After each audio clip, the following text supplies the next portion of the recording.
Mnavyoona katika ulimwengu huu tunaoishi, kuna mambo mengi sana yanayoendelea kutendeka. Dini zipo nyingi, madhehebu yako mengi sana, kama jinsi unavyosikia kila upande watu wanaunguruma, kila kukicha, kila chochoro, kila kona watu wanaunguruma wakieneza habari za dini.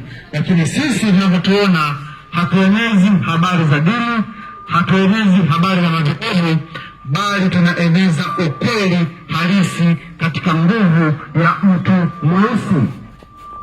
Ndugu zangu wapendwa wa hapa Ugomero Center, tunaomba mpege masikio yenu ili mweze kusikia habari ya kipekee na tofauti kabisa na zile ambazo mnakwisha kuzisikia mara nyingi, mmeshazoea kuzisikia kanisani, misikitini na kwenye madhehebu ya aina mbalimbali.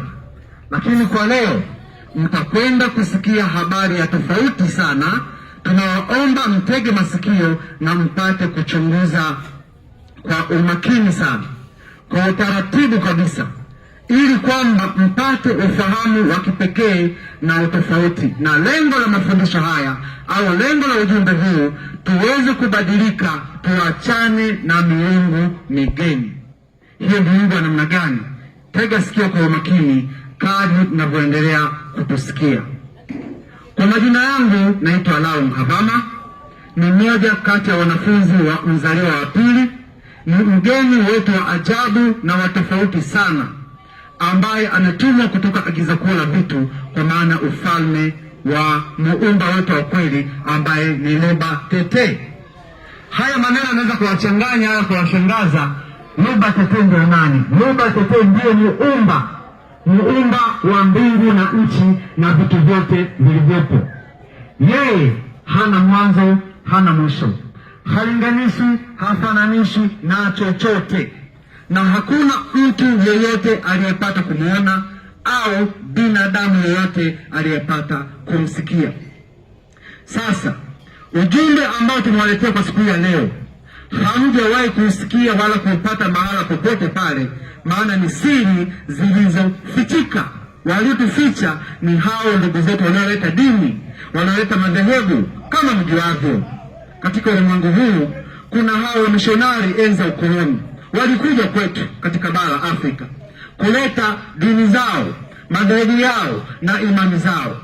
Wakati wanakuja, kila mmoja anajua Waafrika walikuwa na imani yao ya kweli, wakimtambua na kumwabudu muumba wao wa kweli.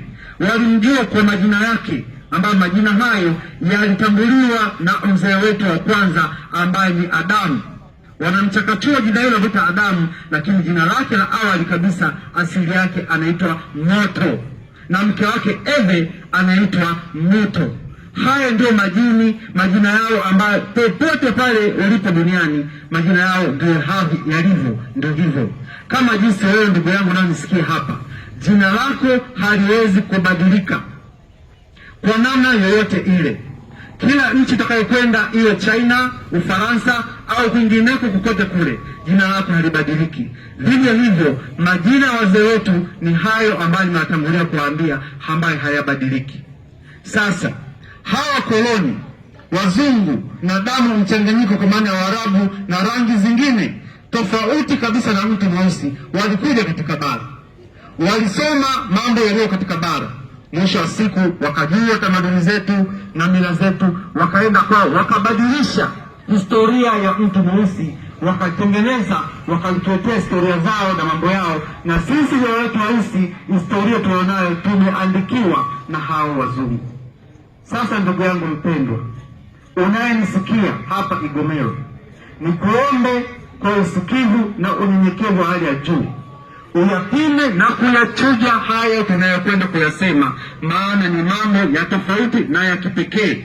Kama nilivyotangulia, sisi hatuna mambo ya kidini wala madhehebu, bali tunaeneza ukweli katika siri za mtu mweusi na uamsho wake. Ewe mtu mweusi unayesikia, inakulazimu uamke. Tuachane kabisa na miungu migeni ambayo waletea hawa wazungu. Ukiangalia katika dunia yetu hii, hawa wazungu hata wanakuja, walijua thamani ya mtu mweusi, walijua nguvu alizonazo mtu mweusi, ili kumweza ikamlazimu wambadilishie historia yake, wambadilishie muumba wao wa kweli, wakaleta miungu yao ambayo wakatuaminisha. Na sasa tumekubali, miaka imekwenda, miaka imerudi, mwisho wa siku tuko hivi leo, maana tumekubali mafundisho ya wazungu, mafundisho ya wageni na miungu yao na tamaduni zao. Hivyo tumemwasi muumba wetu wa kweli na kuabudu miungu migeni na Mungu wao waliotuletea. Sasa haya maneno mnaweza kuyasikia ya watu, changamoto ya uchanganuzi katika akili zenu, mjue kuwa tulidanganywa. Sasa hakuna mtu yeyote wa kuweza kutuambia ukweli isipokuwa ni mtu mmoja tu aliyeagizwa na muumba wake wa kweli, ambaye ni Luba Tete. Amemtuma kwetu mzaliwa wa pili kuja kudhihirisha ukweli uliopotea na kumwamsha mtu mweusi kwamba wewe amka, mtu mweusi, maana unaposhika sio pazuri, unapopaamini unakosea. Hivyo lazima ubadilike, maana dunia nzima, kila pembe unapokwenda, dini zote na imani zote ni za uongo, kwa sababu wako kwa ajili ya maslahi ya matumbo yao. Na hawa wazungu walioleta dini zao walikuwa na lengo la kumpotosha mtu mweusi amsahau muumba wake, afuate mila na desturi za wazungu. Hivyo imepelekea sisi kumwasi. Ndio maana tuko na shida na tabu na umaskini, hali ya kuwa sisi ni matajiri. Ndugu zangu wapendwa, tunaposema kuwa dunia nzima dini zote ni za uongo, tunamaanisha na nyinyi wenyewe mnaweza mkathibitisha haya tunayosema. Ni dini gani au dhehebu gani ambalo unakwenda kusali unakuta kukuacha salama, bila kukuomba sadaka, bila kukuomba pesa, bila kuomba mambo ya manufaa makubwa, kwamba utatajirika, utatenemeka, kumbe wanakudanganya. Mwisho wa siku wao unafilisika, unakonda, lakini wao wamejaza magari, majumba mazuri, na afya zao zimeneemeka na familia zao. Kumbe tumemwasi muumba wa kweli. Maana wachungaji waligundua siri baada ya kusoma kila maeneo ya shule mbalimbali wenzetu wazungu, na wao pia wakastadi, wakasema kumbe ndugu zetu wakoloni, wazungu na damu mchanganyiko, walipokuja katika bara hawakuwa na nia njema ya kutetea muumba wa kweli, bali walikuja kutudanganya. Wameleta dini za uongo kwa maslahi yao, maana wao wenyewe ndio walileta ukoloni, na wao ndio waliotesa wazee wetu, waliofungwa kwa manyororo, waliofungwa kwa vitanzi, waliwatesa, wengine wakauliwa. Sasa hao ndio walioleta dini. Je, ndugu yangu unayonisikia, hizi habari inaweza kuwa ni sawa kweli? Hawa wana mapenzi ya kweli? Hawa wazungu walioleta dini zao, hawa wa rangi nyeupe walioleta madhehebu yao, kweli kabisa wana mapenzi kwa mtu mweusi? Utagundua ni waongo. Lengo lao ni biashara na kupora rasilimali zetu za hapa barani Afrika, kama mnavyoona. Maana Waafrika wote ni mtu mmoja, ni watu weusi. Sasa kwa bahati mbaya sana, miaka imepita, tumekubali kuvamia miungu migeni, dini za kigeni. Hizo ndio tumezishadidia na kuzishobokea, kiasi kwamba mtu hasikii la nani wala la nani, kwa sababu tuliaminishwa uongo, tukashiba huo uongo. Na Waafrika nao wale waliojaliwa nao wakaanza dini zao na madhehebu yao, wakishika mapokeo yale yale ya ukoloni, na mwisho wa siku na wao wamegundua chaka la kupiga pesa, kuwadhulumu watu, kuwaibia watu kwa maana ya waumini wao. Kama mnavyoona leo, kila pembe ukiangalia, mtu akijua Biblia kidogo, akienda shule, akirudi kaanzisha kanisa lake, anaanza kuomba pesa, ujenzi usiokwisha makanisani, sadaka zisizokoma kanisani, kwa maana mtolee Mungu na Mungu akubariki. Huo ni uongo na udanganyifu, pia ni wizi. Tunaongea hayo tukiwa tunamaanisha, hatuna hofu wala mashaka, maana tunaye mgeni wa ajabu, mzaliwa wa pili, ambaye tayari tunaye katika dunia hii. Ni mgeni wa ajabu na wa kipekee, amekuja kwetu kutuambia kila kitu, kwamba ili mpone watu weusi, fukuzeni miungu yote migeni tulioletewa na wazungu na damu mchanganyiko. Maana hao lengo lao ni kutuangamiza kiroho. Hii ndio lengo la wazungu na damu mchanganyiko. Maana haingia kilini mzungu ambaye ametesa babu zetu, ameangaliza babu zetu, na wote wasome, mnajua aliyotendeka, mmesoma shuleni mambo yote yaliyopitika, alafu hao ndio kuletea dini ili wewe uende mbinguni ukaishi milele na milele kwa raha mustarehe. Hivi naingia akilini kweli? Shtuka ndugu yangu, haya tunayoongea ni ukweli na thabiti na sahihi kabisa, hakuna chembe yoyote ya uongo.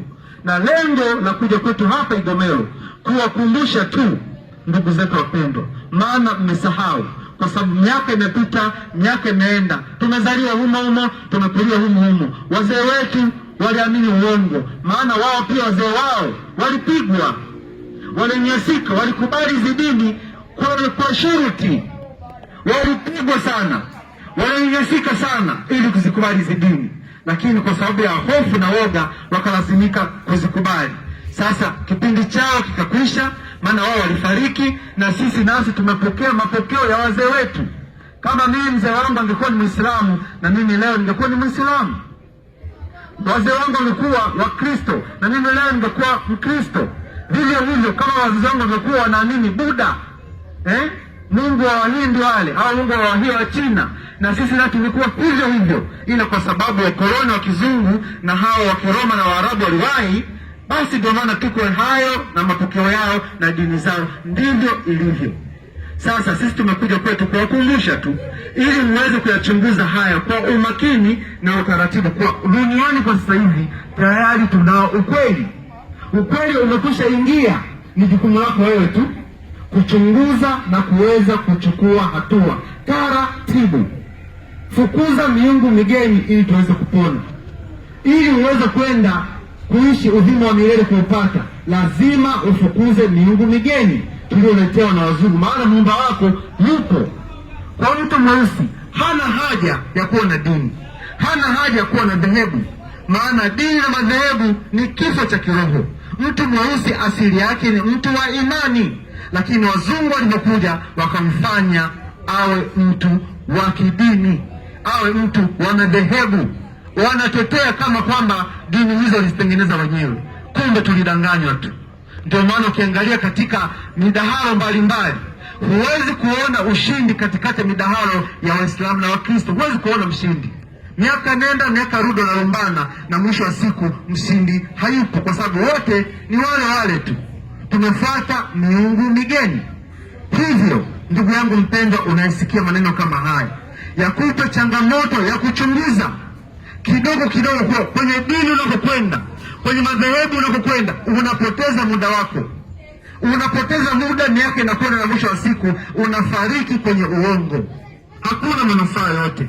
Maneno kama haya huwezi kuambia kanisani au kwenye madhehebu, isipokuwa unayapata katika siri zilizofichika ambazo zimeletwa na mgeni wa ajabu aliyetoka juu kwa Mungu muumba wetu wa kweli, Luba Tete. Hivyo ndugu yangu, tuwaombe sana ndugu zetu wa Igomelo, chunguzeni haya wachungaji na pesa ndani ya makanisa. Kwa nini tumeweka ujumbe kama huu? Kuna mengi sana yanayotendeka. Hayo mengi atakwenda kuwazibua ufahamu wenu na kuweza kubadilika. Kwa kwenye dini ni biashara, kwenye dini hakuna manufaa yoyote, maana ni kifo cha kiroho. Hao watu walijua hiyo siri, na ndugu zetu wachungaji na mitume na manabii mbalimbali wamegundua hizo siri. Ndio maana makanisa yamejaa kila kona, hali ya kuwa Mungu wetu ni mmoja. Kama Mungu ni mmoja, kwa nini tunachukiana? Kwa nini hatupendani? Kwa nini tunalogana? Kuna siri gani hapa? Kama Mungu ni mmoja, ukienda kusali kwa mwenzio, mbona mwenzio anakasirika, anafanya chuki, uadui na uhasama, anakuroga, anakuumiza? Lengo kwa sababu umekwenda kwa mwenzio kuabudu. Ugomvi, chuki na uadui na uhasama umetoka wapi? Hali ya kuwa Mungu wetu ni mmoja. Kwa hiyo tunaongea maneno kama haya ili mpate muda wa kutafakari, wa kuchunguza kuwa kwenye dini tunapoteza muda kwenda huko, maana mtu mweusi hana haja ya dini. Muumba wako unao moyoni mwako, ukimfuata unajua sheria zote za kiroho, kwamba kutenda dhambi ni makosa. Usimdhulumu ndugu yako, usimuibie, usitende dhambi. Sasa uyachunguze hayo kwa umakini, uone nyendo zinazotendeka. Je, makanisani kunakotandika ndivyo alivyo? Utagundua kuwa kuna kasoro kubwa sana. Vile ndugu yangu, kwa wewe ambao una Biblia yako hapa, unaweza ukaiandaa vizuri, una simu yako janja, ukaiandaa vizuri, ukaandika katika YouTube yako Imani Msimbwa, ukapata mafundisho haya ambayo yameletwa na mgeni wa ajabu kutoka Agizo Kuu la Vitu, mzaliwa wa pili, Zorula 100. Yeye ndiye amekuja kutuletea ukweli katika siri zilizofichika, na humo utagundua wazungu walikuja vipi hapa duniani, Waarabu walikuja vipi hapa duniani, na ujitambue kwa mtu mweusi wewe ni nani. Ndio maana upo. Kwa nini unaambia wewe ni maskini hohehahe wakati wewe ni tajiri? Sasa ili uweze kujua siri hizi, fungua huko ukapate kuzinduka ufahamu wako, ukapate muda wa kuchunguza. Na zaidi sana namalizia kwa mstari wa Biblia kutoka kitabu cha Yoeli. Kitabu cha Yoeli sura ile ya 3 na mstari wa 2, ambayo inasomeka hivi. Kwa ndao na Biblia yako janja, usisite kuifungua na kuisoma kwa umakini ili ujue yanayotendeka. Naomba nisome. Nitawakusanya mataifa yote, niwapeleke katika bonde liitwalo Mwenyezi Mungu ahukumu. Huko nitayahukumu mataifa hayo kwa mambo waliyowatendea watu wangu Israeli.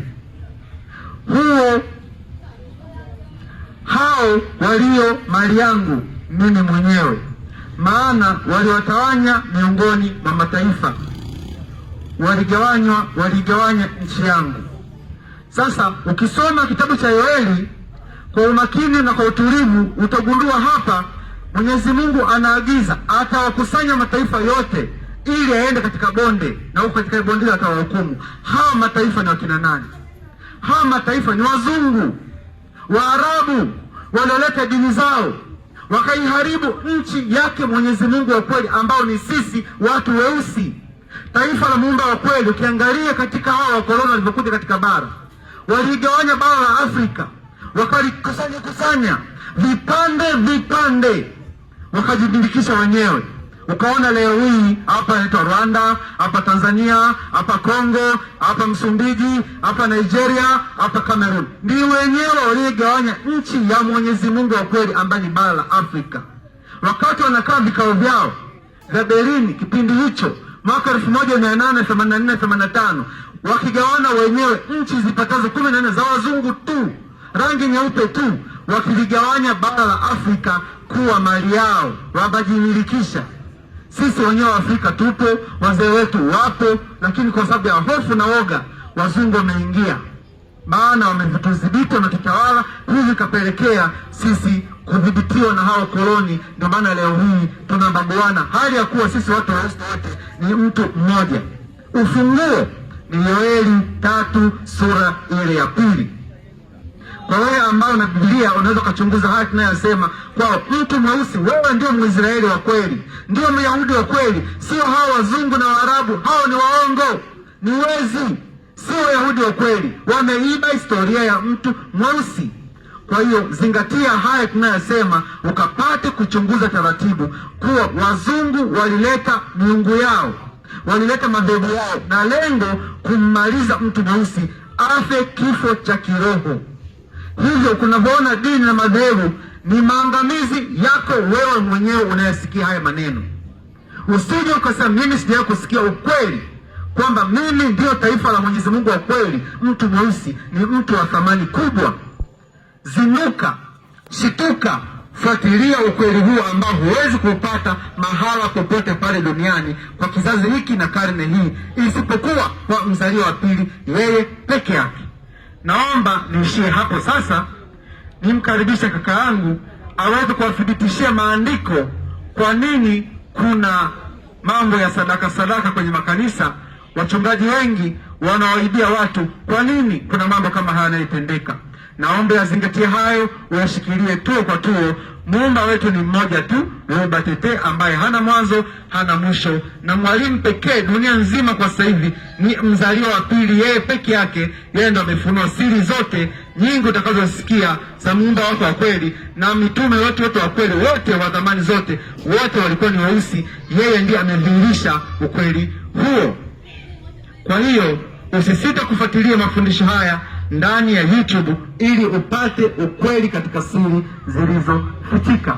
Karibu kakaangu uendelee na mafundisho kwa muda mfupi uliobaki, ili ndugu zetu wakapate kuchunguza, ili wachane na miungu migeni yote tulioletewa na wazungu na damu mchanganyiko.